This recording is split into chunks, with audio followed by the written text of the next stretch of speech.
Kita ninyo yung ano to? Nakikita ninyo itong sports complex.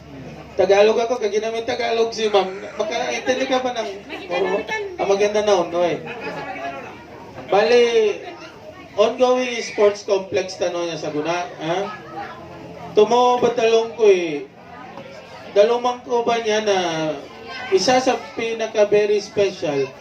Kagina mabaloy inya sports to economic hub Sultan Kudarat. Just imagine sports complex tanong nyo may kagilino na nag-iisay niya sa buong 5 provinces.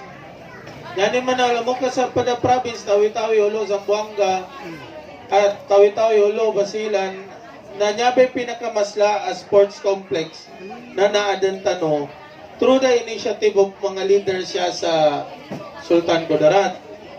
So I think darating tayo doon ma'am sa point na magkaroon ng waiting shed dito. Pero in time, pamamapasa doon ninyo yung sports complex, kagkalsadanan sa Mapia.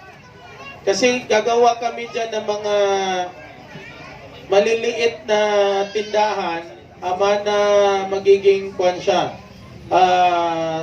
economic and tourist hub ng Sultan Kudarat. So, anyone can apply. Kailangan talaga natin ng waiting shed dito kasi magiging busy area na ito eh.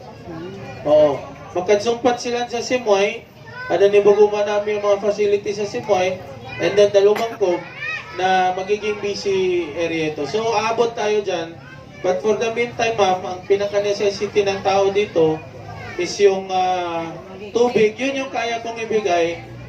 Pero baka pwede natin gawan kay Bay Dimple or kay Ama, kay Dato Tukaw na sila naman ang sa waiting shed.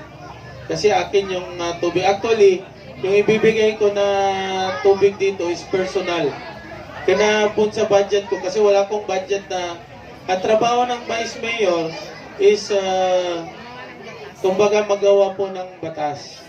So since kailangan lang ng tao dito, kukunin ko yan sa sarili kong bulsa.